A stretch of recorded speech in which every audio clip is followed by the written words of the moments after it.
Bismillahirrahmanirrahim. Assalamualaikum warahmatullahi wabarakatuh.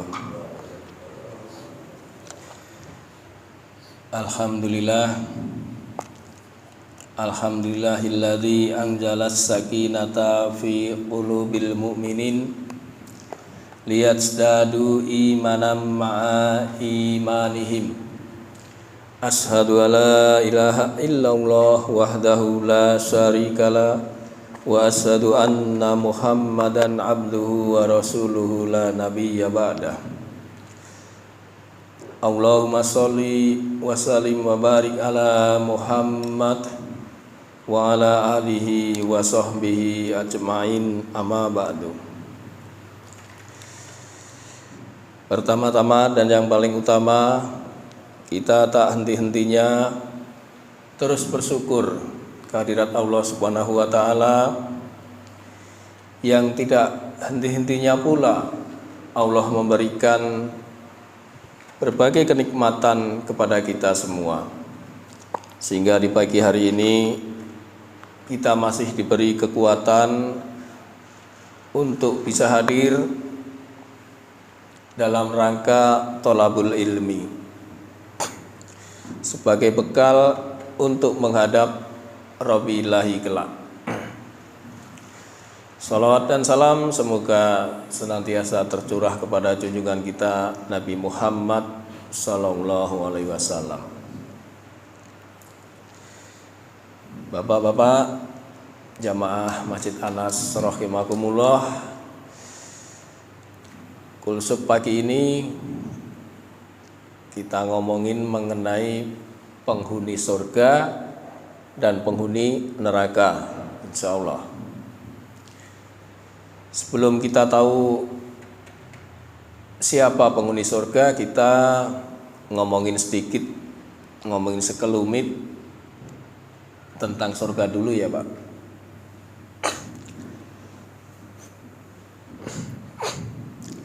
Bukan surganya, tapi ini penghuni surga, atau nanti ada pertama kali siapa yang masuk surga. Jadi dalam hadis qudsi Allah Subhanahu wa taala berfirman, "Aku telah menyiapkan untuk hamba-hambaku yang soleh sesuatu yang belum pernah dilihat, malah ainun ra'at." Jadi Allah telah menyiapkan untuk hamba-hambanya yang soleh sesuatu yang belum pernah dilihat. Wala udhunun sami'at, belum pernah didengar oleh telinga. Wala khatara ala qalbi basar, dan tidak pernah terlintas di benak manusia. Hadis riwayat Muslim. Nah, para mufasir mengartikan hadis tersebut ialah mengenai surga, sebagaimana tafsir daripada ayat ke-17 surat As-Sajdah. Allah berfirman, "Fala ta'lamu nafsum ma ukhiya lahum min qurrati a'yun jazaa'an bima kanu ya'malun." Maka tidak seorang pun mengetahui apa yang disembunyikan untuk mereka, yaitu berbagai macam kenikmatan yang menyenangkan hati, sebagai balasan terhadap apa yang mereka telah kerjakan. Jadi surga tadi menurut para mufasir tadi, bahwa surga itu tidak pernah dilihat oleh hamba, tidak pernah dilihat oleh manusia, tidak pernah terdengar isinya oleh manusia, dan tidak pernah terlintas dalam benak manusia, sehingga disembunyikan sama Allah sebagai kenikmatan untuk hamba-hamba yang soleh kelak. Nah, surga merupakan tempat yang kekal, yang kita sudah ketahui semua, yang sangat indah, yang paling didambakan oleh seluruh manusia ketika setelah kematian, Pak. Jadi orang yang mengalami ajal setelah kematian itu baru mendambakan yang namanya surga. Nah, bagi yang hidup bagaimana, Pak? Mendambakan apa enggak, Pak? Yang hidup belum tentu semua mendambakan, Pak. Mau bukti, Pak? Mau bukti? Contoh Abu Jahal, Pak. Abu Lahab itu orang yang hidup di sekeliling Rasulullah SAW. Itu tidak mendapatkan adanya surga. Ada yang reinkarnasi. Ada ya, Pak ya? Ada yang di pangkuan Bapak. Ada juga, Pak. Tetapi setelah kematian, nanti berdasarkan ayat ya, itu semua mendambakan yang namanya surga. Rasulullah SAW bahkan sudah menginfokan kepada umatnya semua itu akan jaminan masuk surga. Jadi kita ini yang sudah mengaku mengikuti Rasulullah SAW sebenarnya sudah dijamin masuk surga. Alhamdulillah. Apa kata Rasulullah? Kullu umatin yadkhulunal jannah. Setiap umatku akan masuk surga. Dikata Rasulullah.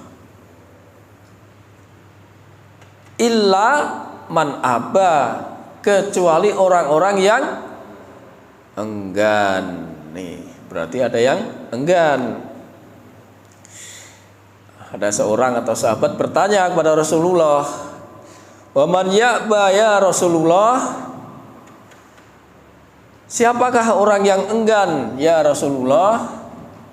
Qala, maka Rasulullah menjawab, "Man atani dakhalal jannah wa man sa'ani faqad aba." Barang siapa yang taat kepadaku akan masuk surga, dan barang siapa yang tidak taat kepadaku, sungguh dia orang yang enggan masuk surga. Ini lembut nih perkataan Rasulullah ini. Karena apa? Dia tidak mengatakan yang tidak taat kepadaku neraka, enggak bilang gitu. Tapi enggan masuk surga. Walaupun ujungnya juga neraka, Pak. Karena nanti cuma ada surga dan neraka. Jadi syaratnya untuk bisa masuk surga itu harus taat kepada Rasulullah SAW.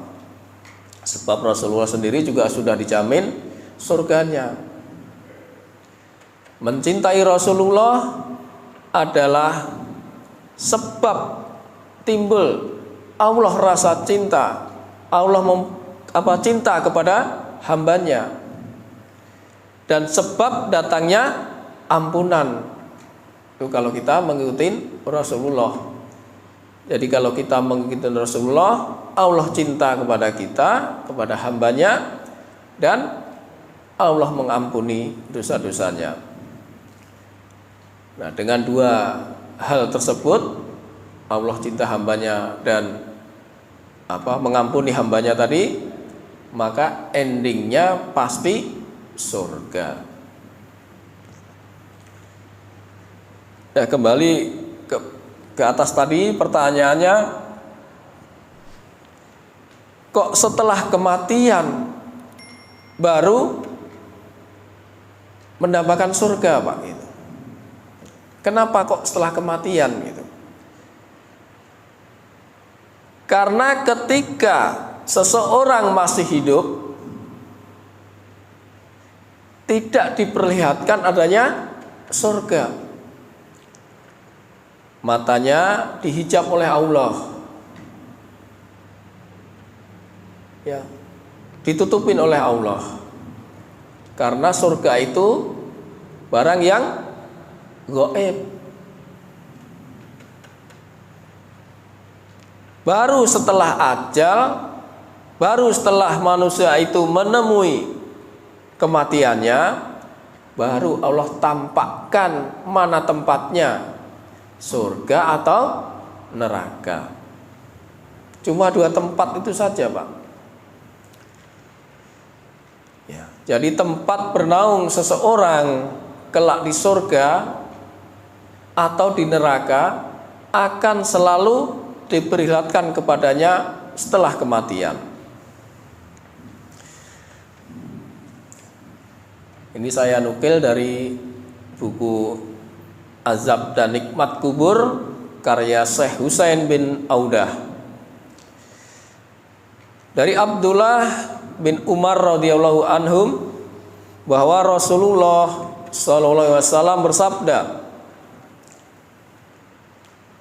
"Inna ahadakum idza mata urid alaihi maq'adu bil adatu wal asi."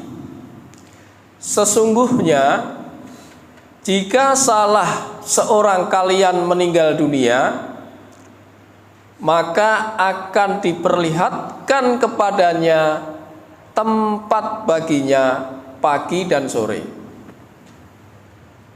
Jadi orang itu begitu meninggal, ya, Allah akan menampakkan tempatnya dari pagi dan dari waktu pagi dan sore.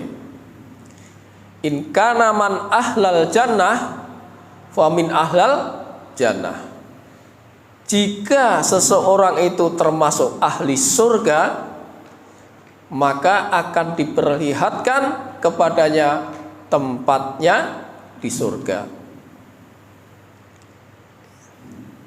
Wa in kana man ahlan nar famin ahlan nar.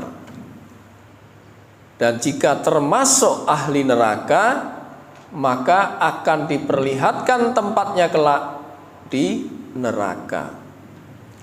Maka dikatakan kepadanya, ini adalah tempatmu sampai Allah membangkitkanmu pada hari kiamat. Hadis riwayat Bukhari dan Muslim. Jadi jelas sekali tadi dikatakan ketika seseorang meninggal maka akan ditampakkan tempatnya. Kalau dia seorang ahli surga akan ditempatkan tempatnya surga dan sebaliknya.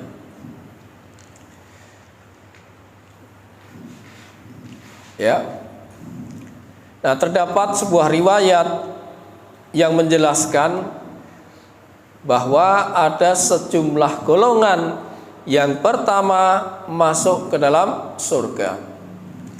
Golongan yang disebut adalah golongan-golongan yang nyaris sempurna. Para penghuni surga nantinya akan dibangkitkan dalam keadaan fisik yang sempurna, tanpa dipengaruhi kondisi ketika kita hidup di dunia. Jadi Bapak tenang saja, Pak. Ya. Ketika kita dimasukkan ke dalam surga, amin, Pak, itu fisik kita tidak seperti sekarang ini, Pak. Fisik kita sempurna. Dalam hadis Tirmizi dikatakan usianya sekitar 33 tahun. Jadi nggak ada orang tua, Pak, di sana, Pak. Nggak ada kakek. Yang sekarang gaji kakek, tenang Pak. Usia 33 itu lagi power-powernya Pak. Ya Pak Adi ya. Nah, sebagai tempat kekal bagi orang yang beriman. Surga memiliki tingkatan beserta penghuni sesuai dengan amal perbuatan yang mereka lakukan selama hidup di dunia. Nah, visualisasi surga ini banyak dijelaskan di dalam Al-Quran.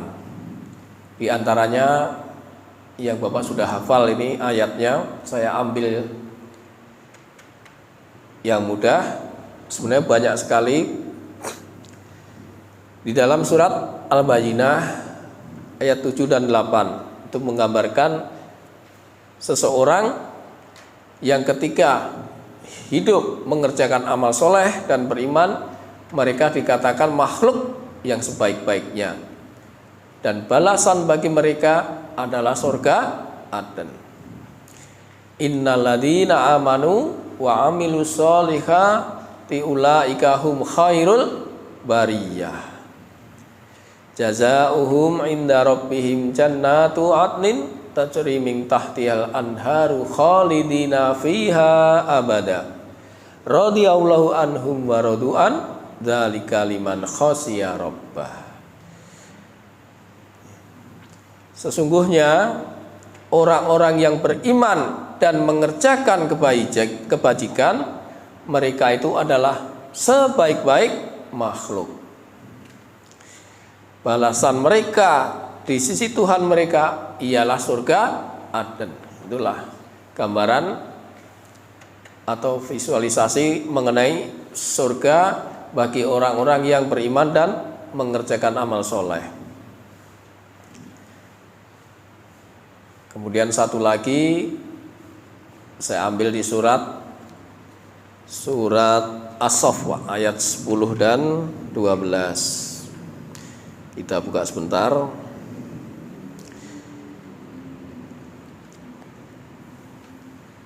Di situ Allah berfirman, ya ayyuhalladzina amanu hal adulukum ala tijaratin tunjikum min adzabin alim.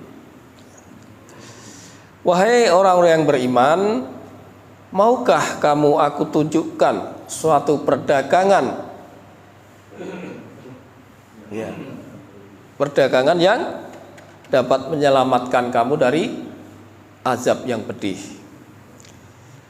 Tu'minuna billahi wa rasulihi wa tujahiduna fi sabilillahi bi amwalikum wa anfusikum.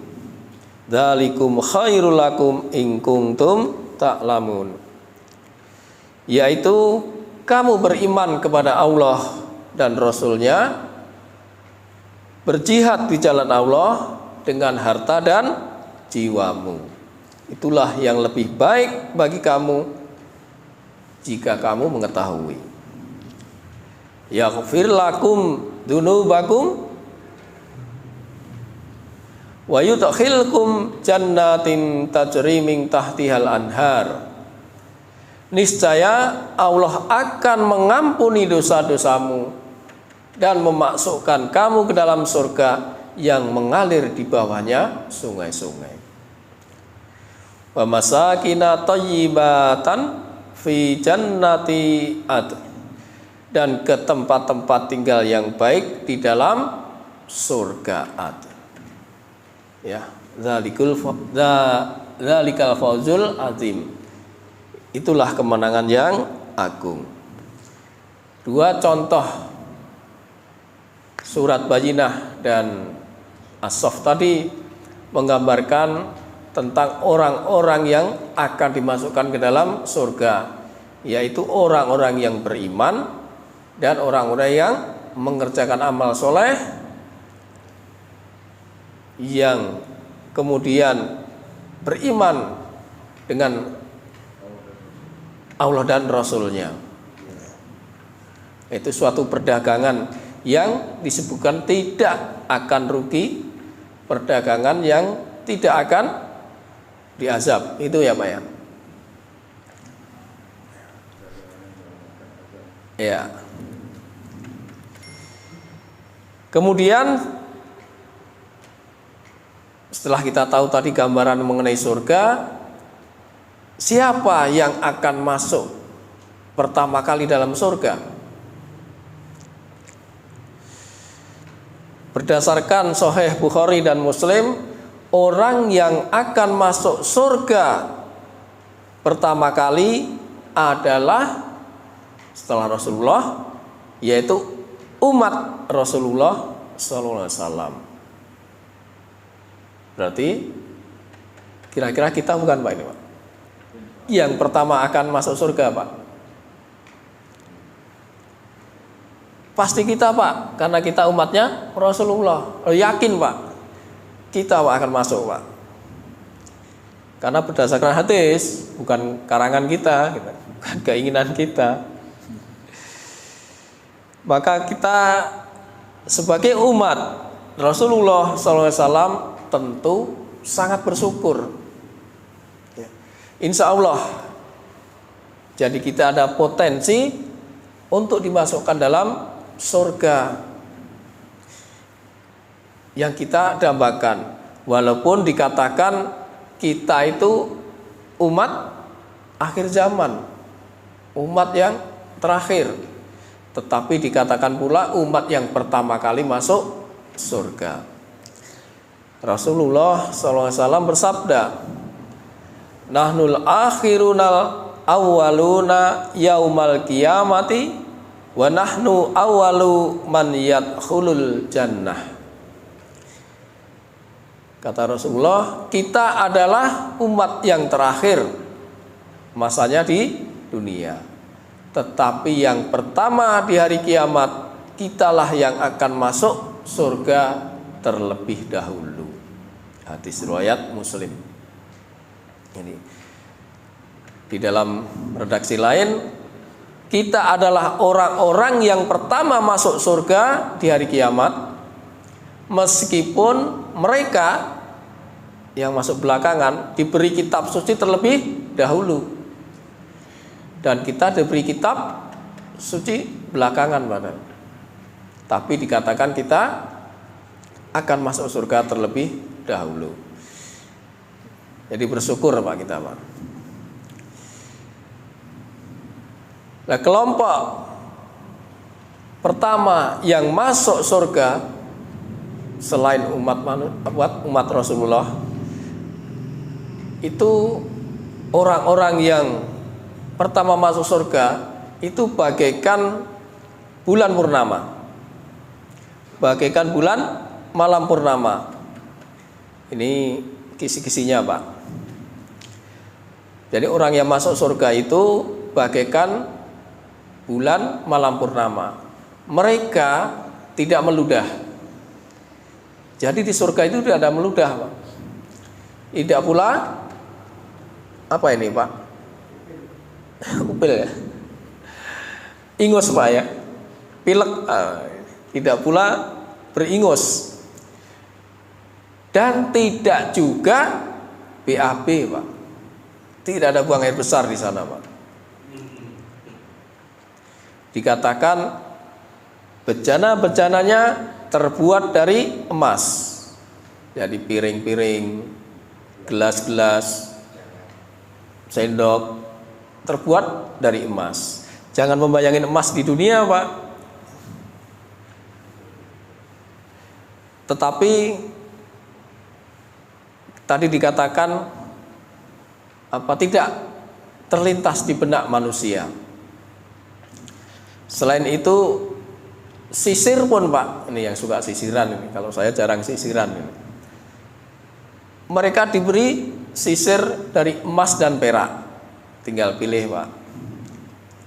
Perapian mereka dari kayu bidara. Nih. Keringat mereka adalah minyak kasturi itu. Mantep tuh. Gimana nggak wangi Pak, keringatnya aja Pak.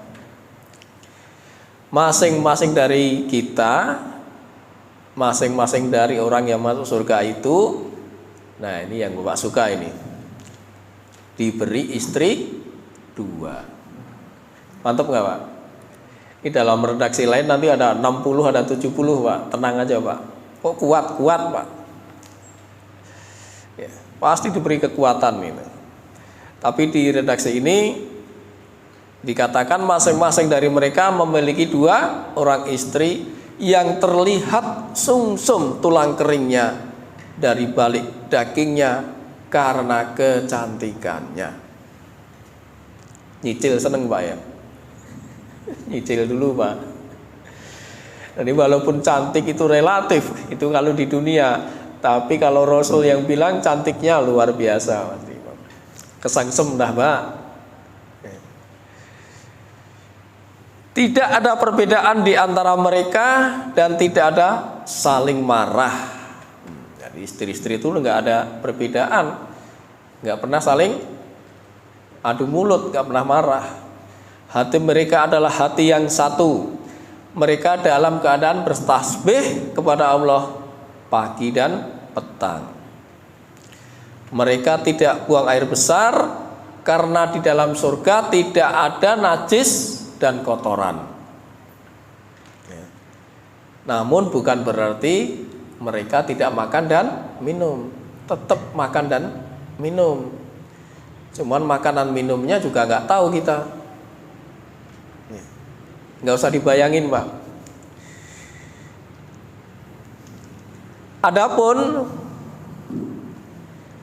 ada 3 orang golongan yang pertama kali masuk surga selain umat Muhammad tadi, yaitu orang yang mati syahid kalau nggak punya utang Pak.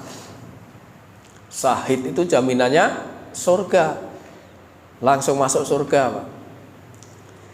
Tetapi kalau punya utang, ini harus diselesaikan dulu, digantung Pak. Maka ketika kita tahu, kita berusaha untuk jangan sampai punya utang. Ya. Kecuali kita mau utang, tapi kita harus punya cadangan untuk membayarnya Pak. Dan kita punya niat untuk membayar. Karena dalam Islam utang itu diperbolehkan. Makanya sayang disayang ketika seperti ini kita kan dalam fisabilillah ini Pak. Di jalan Allah. Kalau kita pulang belum sampai rumah, ajal kita tiba, kita mati dalam keadaan syahid Pak. Maka kita bersyukur Pak. Pasti surga balasannya. Kemudian yang kedua adalah seorang hamba yang tidak disibukkan oleh dunia dan taat kepada Allah Subhanahu wa taala. Jadi dunia itu biasa saja Pak. Nggak usah diuber-uber, nggak usah dikejar-kejar, biasa saja. Kemudian yang ketiga adalah orang fakir yang memiliki tanggungan, namun ia menjaga diri dari meminta-minta. Nah ini yang kita, termasuk saya ini jarang peka ini kepada orang seperti ini nih Pak. Karena orang yang tidak meminta-minta biasanya kita katakan cukup. Padahal dalam diri dia ada kebutuhan karena dia mempunyai tanggungan. Nah mudah-mudahan kita diberikan Allah untuk bisa peka ya terhadap lingkungan kita minimal itu. Nah orang miskin ini akan masuk surga terlebih dahulu daripada orang-orang kaya, karena mereka tidak memiliki memiliki harta yang akan dihisap. Jadi mereka akan duluan. Dalam satu riwayat dikatakan orang-orang miskin itu Ya, waalaikumsalam. Akan masuk ke surga duluan 40 tahun lebih dulu. Dalam redaksi lain ada 500 tahun lebih dahulu. Dan orang yang masuk surga tadi dikatakan tidak akan mempunyai rasa dendam. Hatinya udah lost itu, Pak ya. Itu dikatakan oleh Allah di dalam surat Al-A'raf ayat 43. Wa naza'na ma fi sudurihim min ghilin tajri min tahtihimul anhar. Dan kami mencabut rasa dendam dari dalam dada mereka. Dan seterusnya itu, Pak ya. Intinya itu aja, bahwa orang yang masuk surga tidak akan pernah punya rasa dendam. Kalau di dunia kan dicampur, Pak, kita nggak tahu, Pak. Nah, selain golongan yang pertama masuk surga, ada golongan lain yang berhasil mewujudkan sifat-sifat dengan kesempurnaan ibadah kepada Allah Subhanahu wa Ta'ala. Allah juga menyempurnakan rupa mereka secara lahir, begitupun akhlak dan batin mereka. Ahli tafsir juga menyebutkan bahwa surga lebih banyak dihuni wanita. Dalam suatu riwayat, wanita banyak penghuni neraka. Tetapi ternyata di surga juga lebih banyak wanita. Berarti wanita lebih banyak dari laki-laki. Ya, Pak. Makanya ada potensi fanhihum atau balakum minanisa. Ya. 1. Berapa, Pak Tok? 2, 3, 4 ya, Pak. Maksimal 4 aja, Pak. Pun 6 kebanyakan. Habis kos-kosannya nanti. Nah, itulah. Mengingat nas hadis yang menyatakan setiap pria memiliki 2 orang istri.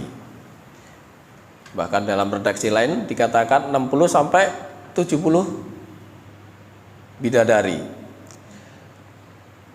Jadi hadis itu tidak bertentangan. Dikatakan juga bahwa para penghuni surga tidak akan melajang. Tenang, Pak. Berarti mempunyai pasangan, karena tidak akan melajang. Hal tersebut sesuai dengan hadis yang diriwayatkan oleh Bukhari, tidak ada lajang di dalam surga. Di samping golongan tadi, dalam hadis riwayat Tabrani, Al-Hakim, Rasulullah SAW pernah bersabda bahwa golongan pertama yang masuk surga ialah orang-orang yang senantiasa memuji Allah. Orang yang senantiasa memuji Allah dalam keadaan sembunyi-sembunyi maupun terang-terangan. Apa kata Rasulullah? Orang yang pertama kali dipanggil ke surga di hari kiamat adalah Hammadun. Hammadun yaitu orang yang memuji Allah baik secara sembunyi-sembunyi ataupun terang-terangan. Hadis riwayat Tabrani, Al-Basar, Al-Hakim, Abu Nuaim dan Al-Baihaqi. Jadi berdasarkan hadis dan informasi dari Quran, maka hendaknya pertama, untuk menjadi penghuni surga kita harus taat kepada Rasulullah SAW sesuai dengan kemampuan.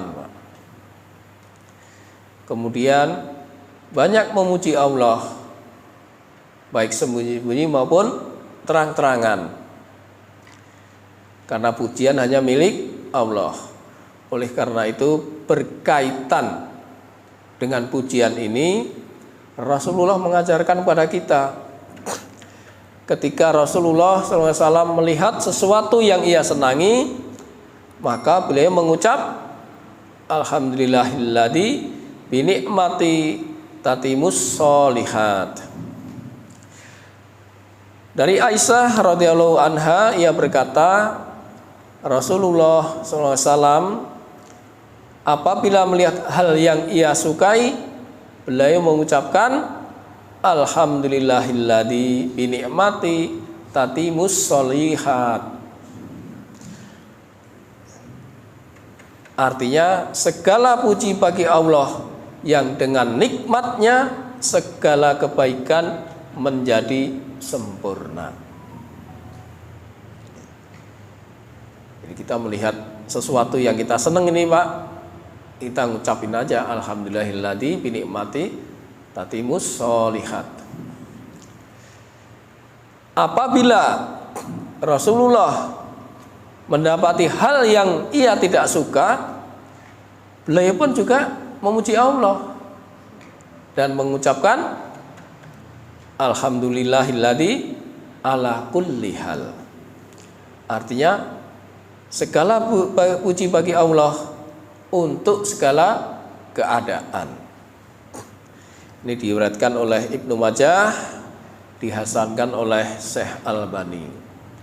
Itulah gambaran orang-orang penghuni surga, baik dengan ketaatannya kepada Rasul, orang yang syahid, orang yang memuji Allah baik terang-terangan maupun sembunyi-sembunyi. Nah, untuk itu kita juga diajarkan oleh Rasulullah untuk berdoa agar dimasukkan ke dalam surga, Pak. Dari Anas bin Malik, Rasulullah SAW bersabda, Man sa'alallahal jannah salasa marratin qalat al jannah Allahumma atakhilhul jannah. Barang siapa meminta surga kepada Allah sebanyak 3 kali, maka surga berkata, Ya Allah, masukkan ia ke surga. Jadi kita diajarin untuk berdoa minta surga. Doanya adkhilnil jannah. Allahumma adkhilnil jannah. Ya Allah, masukkanlah kami atau masukkanlah saya ke dalam surga 3 kali. Maka surga akan menjawab, Ya Allah, masukkanlah ia ke surga. Hadis At-Tirmidzi. Itulah sekelumit sedikit tentang surga. Siapa penghuni surga, siapa yang pertama kali masuk surga. Ternyata yang pertama kali bukan 1 orang aja, Pak, tapi banyak. Yang memuji juga masuk surga pertama kali, yang mati syahid, orang fakir yang tidak meminta-minta, dan sebagainya tadi. Nah, kemudian setelah penghuni surga berarti ada penghuni neraka. Begitu juga calon penghuni neraka, Pak, itu juga akan ditampakkan tempatnya nanti di neraka ketika ajalnya tiba. Kalau masih hidup nggak nampak, Pak. Kalau nampak, kalau masih hidup nggak bakal bisa makan, nggak bakal bisa jima, Pak. Benar nggak, Pak Toto?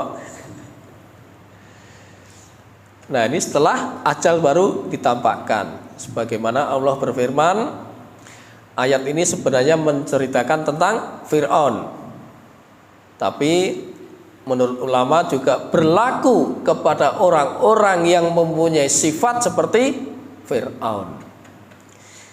Apa bunyi ayatnya? Itu ada di surat Al-Mu'min, Pak. Al-Mu'min surat 40 ya. Surat 40 ayat 46. Ayat 46, Pak. Allah berfirman, "An-naru yu'raduna 'alaiha ghuduwan wa 'asiyya wa yauma yaqumus sa'ah adkhilu ala fir'auna asaddal adab." Kepada mereka diperlihatkan neraka, berarti ditampakkan itu ya, dilihatkan neraka pada pagi dan petang. Jadi Fir'aun pada saat ini, pagi ini ditampakkan tuh tempatnya neraka itu. Kita kan masih pagi Pak di sini, tapi di alam barzah kita nggak tahu. Ya. Dan pada hari terjadinya kiamat. Lalu kepada malaikat diperintahkan, masukkanlah Fir'aun dan kaumnya ke dalam azab yang sangat keras. Al-Mu'min ayat 46. Berarti melihat tempat siksaan itu merupakan siksaan, Pak. Melihat tempat siksaan itu juga siksaan.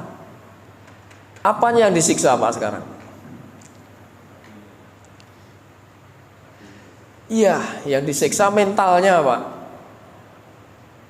Gimana melihat siksaan tempat saya nanti seperti itu? Enggak cuma sekedar down Pak, udah. Nah itulah orang-orang yang punya sifat seperti Fir'aun. Fir'aun sendiri orang yang melampaui batas, yang zalim, yang bengis, bahkan mengaku sebagai Tuhan. Na'udzubillahi min dzalik. Jadi orang-orang yang sekarang ini bengis, yang sekarang kejam, yang zalim, ketika nanti mati dia akan ditempatkan tempatnya di neraka pagi dan sore berdasarkan ayat ini, Pak. Begitu juga orang yang kafir juga akan ditampakkan tempatnya dengan jelas. Itu ada di surat Al-Kahfi ayat 100, Pak. 100 sampai 102. Di situ Allah berfirman, wa aradna jahannama yauma idilil kafirina ardo. Dan kami perlihatkan neraka dengan jelas pada hari itu kepada orang kafir. Alladzina kanat a'yunuhum fi ghita'in an zikri wa kanu la yastati'una sam'a, yaitu orang yang mata hatinya dalam keadaan tertutup, tidak mampu dari memperhatikan tanda-tanda kebesaranku, kata Allah, dan mereka tidak sanggup mendengar. Kenapa? Karena sudah keterlaluan, maka dikunci oleh Allah, matanya dikunci, pendengarannya dikunci. Khatamallahu ala qulubihim dan seterusnya itu.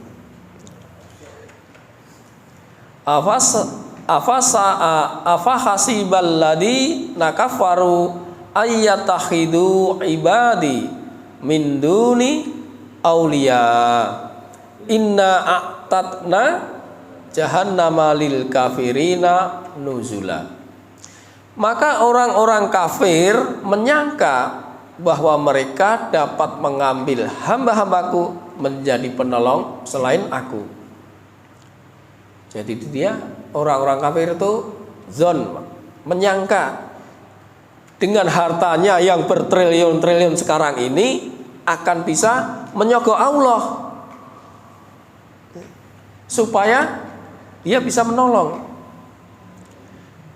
Maka apa kata Allah? Sungguh kami telah menyediakan neraka jahanam sebagai tempat tinggal bagi orang-orang kafir. Ya, jadi tadi orang-orang dolim, orang yang melampaui batas, orang yang bengis, orang kafir, semua ditampakkan tempatnya di neraka setelah kematian. Bagaimana dengan orang munafik, Pak? Kalau orang munafik, saya belum mendapat keterangan ketika mati ditampakkan, tetapi divonis orang-orang munafik itu akan tinggal di keraknya neraka, paling dasar neraka. Di atasnya aja udah kepanasan, apalagi di kerak ini, Pak. Ini siksaannya yang sangat keras bagi orang-orang munafik. Itu ada di surat An-Nisa ayat 145. Ya. Innal munafiqina fitdaril asfal minan nar walan tajidalahum nasira. Sungguh orang-orang munafik itu ditempatkan pada tingkatan yang paling bawah dari neraka, dan kamu tidak akan dapat mendapatkan seseorang penolong pun bagi mereka. Jadi hati-hati, Pak. Kita jangan sampai mempunyai sifat nifak itu, Pak. Ya, sifat yang munafik. Karena ketika mati dalam keadaan munafik, udah jelas tempatnya. Ya, itulah 3 golongan dari orang yang zalim, orang yang melampaui batas, orang kafir, orang munafik. Masih ada waktu nggak, Pak? Sedikit lagi ya, 5 menit lah paling. Nah, setelah yang orang-orang tadi, golongan tadi, orang Islam ada nggak yang masuk neraka, Pak? Padahal tadi Rasulullah bilang umatku akan masuk surga. Nah, sekarang pertanyaannya, ada nggak orang Islam masuk neraka? Ada nggak, Pak? Ada. Ada, karena ada hadisnya, Pak. Ada 3 golongan yang akan dilempar ke api neraka. Padahal itu orang Islam. Itu dalam riwayat hadis Muslim, itu ada 3 golongan. Yang pertama orang yang mati syahid. Ini orang mati syahid loh, Pak. Padahal saya jaminannya surga tapi ini sekarang orang mati syahid dilempar ke neraka. Kemudian orang yang berilmu, orang yang belajar dan membaca Al-Quran. Yang ketiga adalah orang yang dermawan. Kenapa? Saya bacakan hadisnya ya. Ini untuk menyingkat waktu ya, Pak. Saya bacakan terjemahannya. Sesungguhnya manusia yang pertama yang diadili pada hari kiamat adalah orang yang mati syahid di jalan Allah. Ia didatangkan dan diperlihatkan kepadanya kenikmatan waktu di dunia. Lalu ia pun mengakuinya bahwa dia telah mendapatkan kenikmatan. Kemudian Allah bertanya kepadanya, amal apakah yang engkau lakukan dengan nikmat-nikmat itu? Maka orang itu menjawab, aku berperang semata-mata karena engkau, sehingga aku mati syahid karena engkau. Maka Allah berkata, kadzabta, kamu berdusta. Engkau berperang supaya dikatakan seorang yang gagah berani, dan engkau telah mendapatkan itu, mendapatkan pujian sebagai orang yang gagah berani. Kemudian diperintahkan malaikat agar menyeret orang itu atas mukanya, lalu dilemparkan ke dalam neraka. Ini yang pertama. Kemudian yang kedua, selanjutnya, seorang yang menuntut ilmu dan yang mengajarkan serta membaca Al-Quran, ia didatangkan dan diperlihatkan kepadanya kenikmatan-kenikmatannya, maka ia pun mengakuinya. Kemudian Allah menanyakan, amal apakah yang telah engkau lakukan dengan kenikmatan-kenikmatan itu? Ia menjawab, aku menuntut ilmu dan mengajarkan serta aku membaca Al-Quran hanyalah karena engkau. Maka apa kata Allah? Kadzabta, engkau berdusta.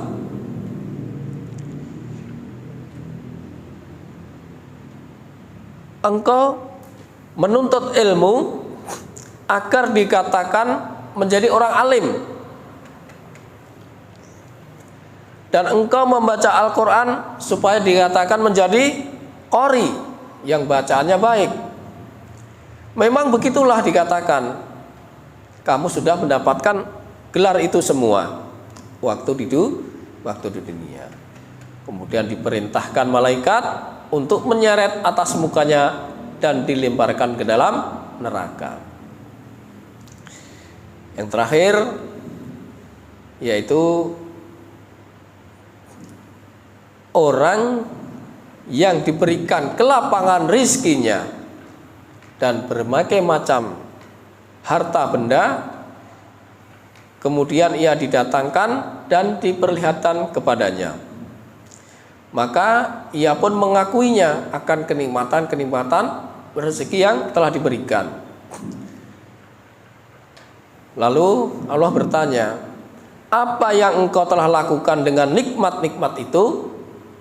Ia menjawab, aku tidak pernah meninggalkan sedekah dan infak di jalan engkau ya Allah, melainkan pasti aku melakukan semata-mata karena Allah. Maka apa kata Allah? Kadzabta, engkau berdusta. Engkau berbuat demikian itu supaya dikatakan seorang yang dermawan. Dan kau sudah dapat di dunia, oh si fulan itu dermawan, si B dermawan, sudah dapat semuanya. Tapi itu kedustaan. Kemudian diperintahkan malaikat untuk menyeret atas mukanya dan melemparkan ke dalam api neraka. Ketiga hadis itu tadi menjelaskan ditolaknya suatu amal karena niatnya bukan karena Allah. Itu loh Pak, ini yang hati-hati nih. Niat kita, semua ibadah kita harus diniatkan karena Allah. Inna sholati wa nusuki wa mahyaya wa mamati lillahi rabbil alamin. Itu Pak.